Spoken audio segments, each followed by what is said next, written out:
Okay, so in this video we're going to talk about isosceles triangles and equilateral triangles and apply some properties to solve for something algebraically. So first off, isosceles triangles, there's two kind of statements that work with them. So if you have two angles that are congruent, so for example, these two angles look congruent. So if I've got two angles congruent, then the sides opposite them are also going to be congruent. So if you were to kind of draw a little laser, this will be the opposite side of that angle. If you were to kind of draw a little laser, this would be the opposite side of the angle, okay? So it's basically the side that is not touching the angle. So see how this angle was made up of this side and this side? Then the angle opposite would be this side over here, okay? And it also works in the reverse case. So for example, down here it says if two sides are congruent, then the angles opposite them are also going to be congruent. So if I know marks like this, then I know that I can go ahead and make a mark here and then go opposite of that side and make a mark. And I know those angles are congruent, okay? So not going to lie, isosceles properties are going to be the hardest, okay? Equilateral aren't going to be that hard because I know all sides and all angles are congruent. So if you see this, you know that all the angles are also going to be congruent. We also know that all the angles are going to be 60. Okay? And then to solve for a side, you're just going to have to set two things equal to each other. So again, isosceles by far is the worst just because you have to visualize what side is opposite. Okay? So let's try some examples. So these are examples of sides because they're on the outside. So what I need to do is classify and then solve for x. So this first one is isosceles because I've got two equal angles. So I know that if I go the opposite side of that one, and if I go the opposite side of this one, I'm going to know those sides are also the same. And then I'm going to know 7 should equal 2x minus 11, and then I can solve. Okay? So the whole point of making those marks was so I could get something to solve.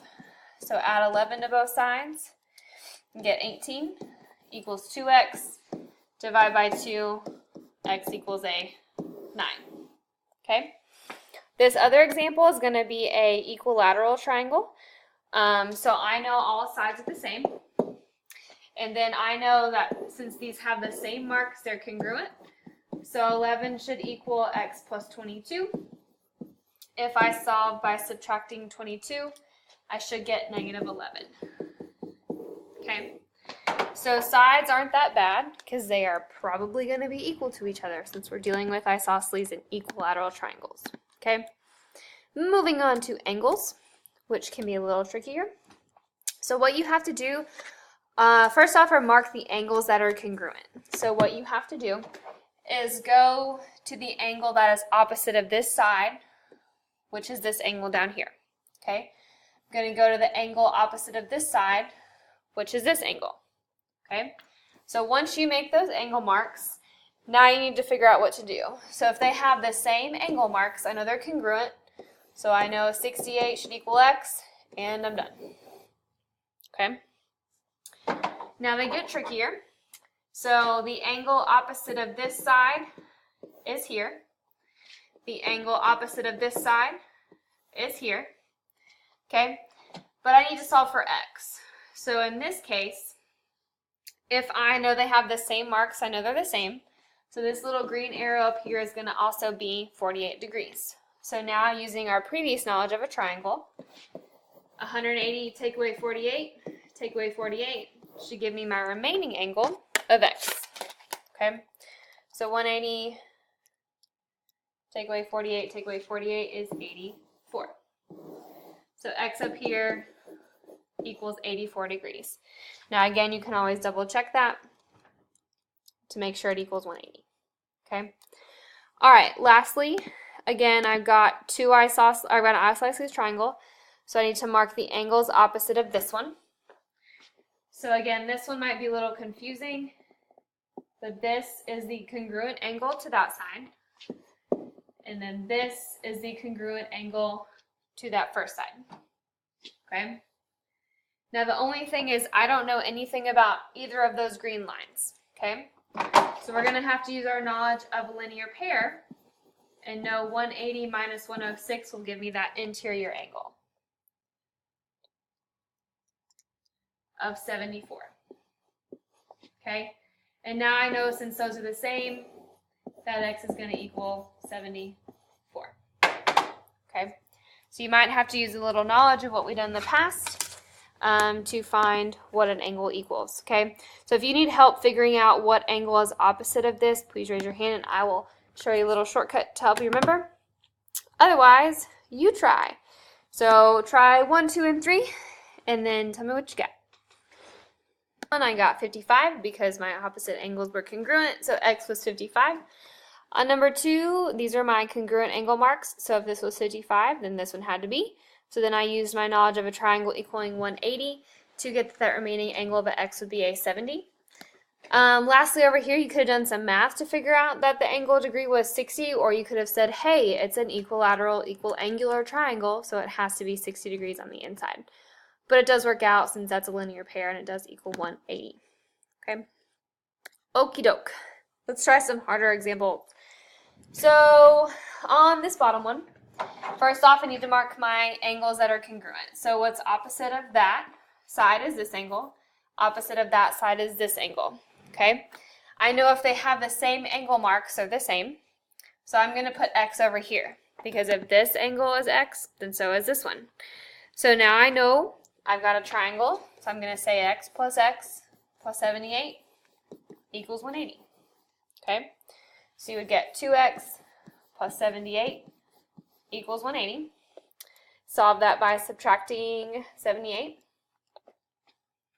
and then dividing by 2. You should get 51. So x is going to have to be 51 degrees. Over here, I need to mark my angles that are congruent. So opposite of this angle is up here. Opposite of that angle is down here. So I don't know anything about those. So I probably need to use this knowledge of this 139 and do a linear pair. So 180 minus 139 is going to be 41. So if that red mark is 41, then this red mark is going to be 41. And then I've got a triangle. So I could say x plus 41 equals 180. Okay? So do 180, take away 41, take away 41, you should get x equals 98. Okay? So again, not that complicated, but a little bit more thought process of having to figure out if you don't know anything about those, maybe use an outside angle. Okay? All right. You try 4, 5, and 6. Press pause and let me know if you need any help. Number 4, my congruent angles were these down here. And so I knew that if they had the same angle marks, I should put an x down here as well. So then I said x plus 100 equals 180. I solved that and got 40. Okay.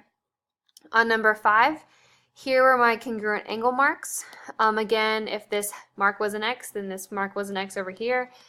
I did have to know that this was a linear pair relationship to bump into that triangle and get 80. So I did x plus 80 equals 180. Solved and got 50. On here, number 6, these are my congruent base angles down here. I used this knowledge of a linear pair to get 38.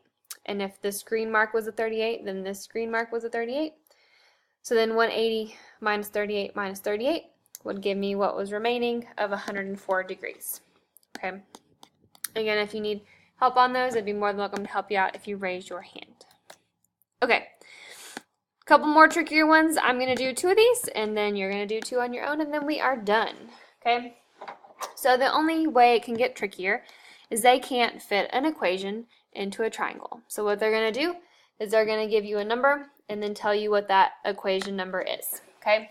So what I do is I scratch it out and say, hey, it's x plus 82. Okay? Then we do our basic knowledge of knowing what's opposite and make a mark. Knowing what's opposite, making a mark. I know those marks mean they're congruent, so I know 70 should equal x plus 82, and then I would solve for x by subtracting 82, and get x equals negative 12, and I'm done. Okay, so same thought process as we've done before, except they may give you an equation that represents a number. Okay. All right, same thing up here. This little 2 is representing 7x plus 6. Okay, so let's use my same nod as before and mark my opposite angles. So this angle is going to be the same as this angle. So if they have the same mark, I'm going to go ahead and bring 66 over there. So then I have a triangle, and I can add all those angles and equal them to 180. So 7x plus 6 plus 66 plus 66 will equal 180. Combine like terms equals 138. Bring down 7x. Subtract 138.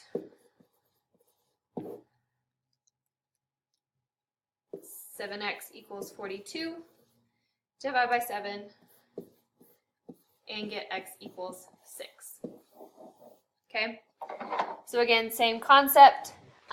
Make sure you mark your equal angles first.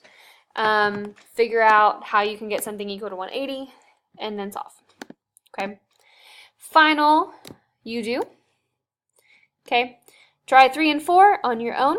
Press pause and type in your answer and let me know if you have a question. You should have gotten 7 and -8 when you did 3 and 4. So first off, I replaced this equation 2 with this equation here. I knew that these two angles were congruent. So if 73 was here, 73 was also here. Set up an equation equal to 180 and got 7. On number 4, a little bit trickier. So they gave you the equation down here, and you had to notice that these two angles were the same. So if this equation is x plus 42, then this equation is x plus 42. And then I know what all my angles are. So I said x plus 42 plus x plus 42 plus 112 equals 180. Combine like terms and solve, and you get -8. Okay, so if you need any help on those, let me know. Otherwise, you are ready to practice. So K9 is awesome on isosceles and equilateral triangles.